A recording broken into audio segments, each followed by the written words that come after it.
देश का किसान, देश का जवान, देश का गरीब और महिलाएं जिन आशा कर रही थी, मैं समझता हूं ये बजट उनकी समस्याओं के समाधान के लिए नहीं रखा गया है। जहां कहा जा रहा है आज किसान इस देश की आज़ादी के 75 साल बाद भी अगर इस कृषि संकट के कारण वो आत्महत्या कर रहा है, मैं समझता हूं अंग्रेजों के वक्त, राजशाही के वक्त भी आत्महत्या नहीं करता था, इससे भी बुरी स्थिति थी। लेकिन आज इस कृषि संकट के कारण इस देश का किसान और खेत मजदूर जो जिंदगी अपने खेत पे या मजदूरी पे चलाता है, वो आज आत्महत्या कर रहा है। इससे बुरी बात नहीं हो सकती और उनके समाधान की बजाय उनके साथ जो खिलवाड़ किया जा रहा है, मैं समझता हूं कि इससे बड़ी बात नहीं हो सकती।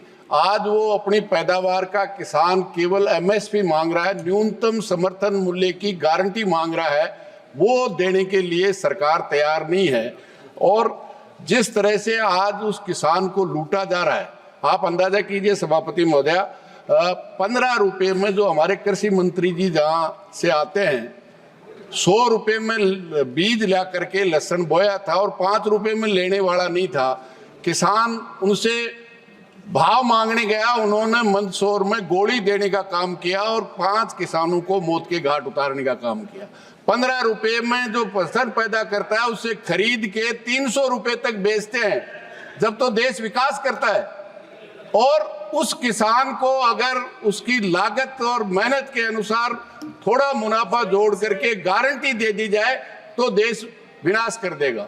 मेरे यहाँ सीकर से मैं आता हूँ, वहाँ प्याज पैदा होता है, जब किसान पैदा करके लाता है 5 रुपए में कोई लेने वाला नहीं होता, और जब वही प्याज बड़ी बड़ी कंपनियों के गोदाम में चला जाता है तो वही प्याज 65 और 70 रुपए बिकता है।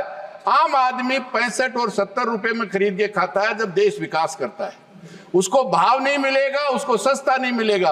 आज हालत ये है, खेती के अलावा किसान अपना दूध पैदा करके इस देश को मक्खन खिलाता है, दूध पिलाता है।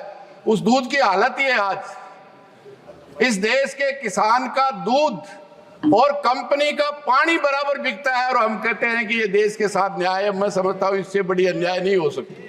आज 25 रुपए में दूध, 26 रुपए में दूध लिया जाता है और 50 रुपए में दिया जाता है, और एक पानी की बोतल भी 30 रुपए में और 40 रुपए में मिलती है। मतलब अमीर का पानी और किसान का दूध अगर एक ब्याह बिकता है और सरकार में बैठे हुए लोग कहते हैं उस किसान के साथ हम न्याय कर रहे हैं, तो मैं समझता हूँ ये इससे बड़ी अन्याय नहीं हो सकती। ये सरकार बढ़ते ही भूमि अधिग्रहण अध्यादेश लेके आई, इस देश का किसान लड़ा, अध्यादेश पास नहीं कर पाए, फिर काले कानून लेके आए। 1 साल से ज्यादा समय तक इस देश का पूरा किसान लड़ता रहा, आखिर में कानून वापस लेने पड़े। लेकिन 9 अगस्त 2021 को ये लिख के दिया था इस देश की सरकार ने कि उनको हम एमएसपी देंगे। जितने झूठे मुकदमे, सरकार ने मान लिया कि किसान की ये आंदोलन सच था। जिस जिन नामों से इस तरफ बैठे हुए लोगों ने, इनके नेताओं ने किसानों के किन किन ये आतंकवादी हैं, ये माओवादी हैं, लेकिन आखिर कानून वापस लेने पड़े और ये लिख के दिया। आप कहें तो सभापति महोदय मैं टेबल कर सकता हूं, वो झूठे मुकदमे वापस लेंगे। जो 700 से ज्यादा किसान शहीद हुए हैं उनको पैकेज देंगे। आज तक एक को भी पैकेज नहीं दिया। केंद्र सरकार, दिल्ली की पुलिस ने जो झूठे मुकदमे दर्ज किए थे, एक मुकदमा आज तक वापस नहीं लिया। आज ये हालत निश्चित रूप से उस किसान को देने के लिए नहीं है, तो कम से कम उसके साथ ये विश्वासघात तो नहीं करे। जहां एमएसपी की बात करते हैं, मैं समझता हूं राजस्थान सबसे ज्यादा बाजरा पैदा करता है। अभी 2500 रुपए पर कुंटल के हिसाब से एमएसपी थी, अभी सरकार ने 150 रुपए बढ़ा करके 2650 रुपए किया है। सरकार जब उत्तर दे, हमारी वित्त मंत्री तो बता दे, इस 10 साल में राजस्थान के किसान का 1 कुंटल भी बाजरा नहीं खरीदा। जितना किसान सम्मान निधि के नाम से पूरे देश को देते हैं, इस 10 साल में उस राजस्थान के किसान का नुकसान अकेले बाजरे में करने का काम किया है। ये हालत एक जगह नहीं है, हर फसल में जहां तक सरकार कहती है हम दलहन और तिलहन में आत्मनिर्भर करेंगे, मैं समझता हूं आज देश की सरकार 75 साल के बाद में भी देश के आम आदमी के लिए दलहन और तिलहन की फसल पैदा नहीं होती। हम दाल के लिए विदेशी किसानों को हम भाव दे सकते हैं, लेकिन यहाँ के किसान को नहीं देंगे। जब सरसों और चना खरीदने की बात आती है तो सरकार एमएसपी पे कहती है हम केवल 25 कुंटल खरीदेंगे। अगर 50 कुंटल किसी का हो गया तो 25 कुंटल आपके यहाँ बेचेगा और 50 में से 25 कुंटल बाजार में ले जाके बेचेगा। ये हालत मैं समझता हूँ इससे भयानक हालत नहीं हो सकती। जहां बजट में किसान की बात कर रहे हैं, सभापति महोदय मैं कहना चाहूंगा जो उस किसान के फर्टिलाइजर पर 24,894 करोड़ का बजट घटाने का काम किया है। जो 400 में डीएपी मिलती थी आज वो 1400 में मिलती है। जो 50 किलो की मिलती थी आज वो 45 किलो की मिलती है। लागत 50 रुपए में डीजल मिलता था वो आज 95 रुपए में मिलता है। खाद हो, बीज हो, डीजल हो, सब कंपनियां माला माल है और काम लेने वाला निश्चित रूप से बेहाल है।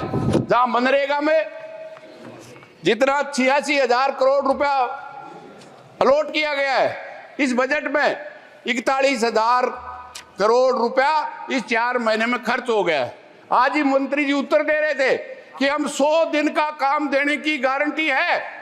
एक भी स्टेट ऐसा नहीं है जहां काम मांगने वालों को 100 दिन का काम दिया हो, जिसमें सबसे ज्यादा महिलाएं 90% जाती है, जिसमें 80-90% एससी और एसटी की महिलाएं होती हैं। लेकिन उनको इस देश की संसद के बनाए हुए कानून की 100 दिन की गारंटी, साल में काम देने की गारंटी है, उनको काम नहीं दिया जाता। उनको समय पे मजदूरी नहीं दी जा सकती। 4-4 महीने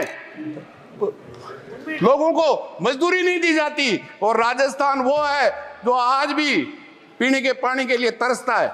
लेकिन ईआरसीपी जो राजस्थान के 13 जिलों में पीने के पानी के लिए और सिंचाई के लिए योजना थी, वहां की सरकार भी कहती है ये केंद्रीय परियोजना हो गई। लेकिन इस बजट में ईआरसीपी का राजस्थान की योजना का नाम नहीं है। आज पीने के लिए हालत खराब है। अगर ये वीडियो आपको पसंद आया है तो इसे लाइक जरूर करें। अगर चैनल अभी तक सब्सक्राइब नहीं किया है तो कर लें और नोटिफिकेशन पाने के लिए बेल आइकन भी दबा दें।